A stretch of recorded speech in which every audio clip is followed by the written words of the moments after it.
In an urban environment, green space is hard to find. However, here in Chicago, you're never more than a half a mile away from your neighborhood park. Key evidence for the Hudson murder trial has been made public. Judges released Julia Hudson's 911 call 2 weeks into the emotional trial. Not only do the men and women of Chicago get the chance to have an evening full of designer shoes, but they also get the chance to give back, as all proceeds for tonight's events benefits the Service Club of Chicago.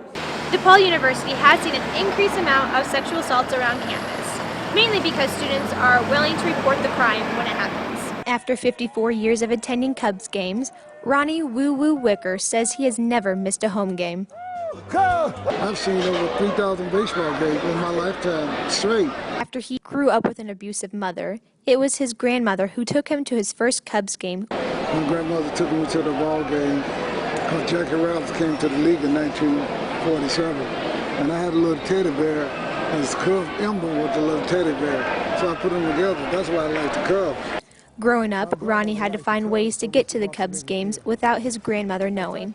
I grew up in Chicago, on the south side of Chicago, and I used to sneak on a train, come up to Ridley Field, watch the ball game, and sneak by, you know. Ronnie's life, however, has not been God-given as his cheering ability. He grew up struggling with a learning disability, which he said helped form who he is today. Because they put me in this room at that time called the undergraduate room. I was slow in learning, you know. And then I stayed there for 3 years, then they passed me on just because I was getting old. And if I had one, I would have graduated, but who knows, I probably wouldn't have been no running rules, so I'm glad. After the loss of his grandmother and wife, Ronnie found himself homeless and struggling to survive. For 7 years, he lived on the streets of Chicago in cardboard boxes under Wacker Drive. But it was the Chicago Cubs that helped him get back on his feet. You know, it's just like a family. You know, I bring enthusiasm to the Cubs and to the fans. When the Cubs win or lose, I'm the 10th man. But what makes Ronnie just so darn lovable? You have somebody in the outfield or in the sides that's just going, woo! That gets everybody involved. That gets everybody excited.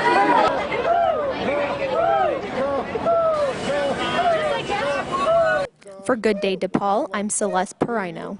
Your buddy Ronnie Woo. Crouch, don't bend over, you don't want to lose the food in your stomach. It's an image that could make just about anybody sick to their stomach. But for the past few months, Americans have gotten a taste of what harm smoking can really do with graphic messages like these. I want to give you something about getting ready in the morning. With an estimated 45 million adults in the United States smoking, the Center for Disease Control aimed to shock smokers into quitting and scare young adults from even starting. Even after seeing former smokers with lost limbs and stoma holes in throats, why are people still smoking? The trouble with smoking, you don't know about those problems immediately.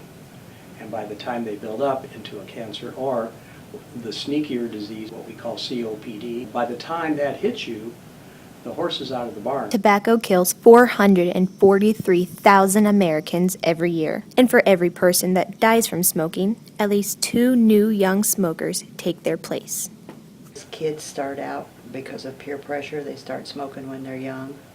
And it's a really hard habit to break. Experts have found that rather listening to these kinds of messages, some smokers, like the young men that I found, tend to steer clear from them. Commercial in general doesn't really change my opinion about smoking, but until it happens to someone I know, nothing's going to change. Others have a different outlook on smoking. And I'm probably going to have to quit because I don't want to be like that in 20 years from now. So what's the best way to quit smoking, according to Dr. Getter? The best way to quit smoking that I found out, it's almost 100%, is someone comes in and says they were a former smoker, and I said, when did you quit? And they said, well, when they were wheeling me into ICU with my heart attack. So where do you see yourself in 5 years? Better yet, where do you see your lungs in 5 years? For Good Day DePaul, I'm Celeste.